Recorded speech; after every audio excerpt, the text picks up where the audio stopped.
വല്ലാതെ അലട്ടി. അങ്ങനെ നേരത്തെ തീരുമാനിച്ചാണ്, ഒരു 5-6 മാസം മുമ്പേ ഞങ്ങൾ തീരുമാനിച്ചൊരു കാര്യമാണ് പാർട്ടിയിൽ നിന്ന് മാറി നിൽക്കാൻ വേണ്ടി. പക്ഷേ അത് പിന്നെയും നീണ്ട് വന്ന് ഈ സന്ദർഭത്തിലൂടെ എത്തിയിരിക്കുകയാണ്.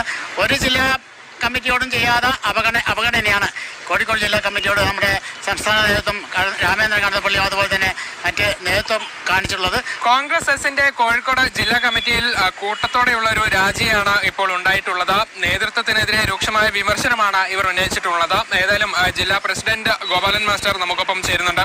എന്താണ് ഇങ്ങനെ ഒരു കടുത്ത തീരുമാനം സ്വീകരിക്കാനുള്ള കാരണം? ഞങ്ങളെ സംബന്ധിച്ചിടത്തോളം ഈ കമ്മിറ്റി നിലവിൽ വന്നത് 2022-23 കൊല്ലത്തിലാണ്. ഈ സന്ദർഭത്തിൽ ഞങ്ങളെ സംബന്ധിച്ചിടത്തോളം നമ്മുടെ സംസ്ഥാന നേതൃത്വം കോഴിക്കോട് ജില്ലാ കോൺഗ്രസ് എസ് പ്രവർത്തകരോടും ഭാരവാഹികളോടും തികഞ്ഞ അവഗണനയാണ് കാണിച്ചത്. അത് തുടർന്ന് വരികയാണ്. ഞങ്ങളെ സംബന്ധിച്ചിടത്തോളം അത് വല്ലാണ്ട് അസഹനീയമായിരുന്നു.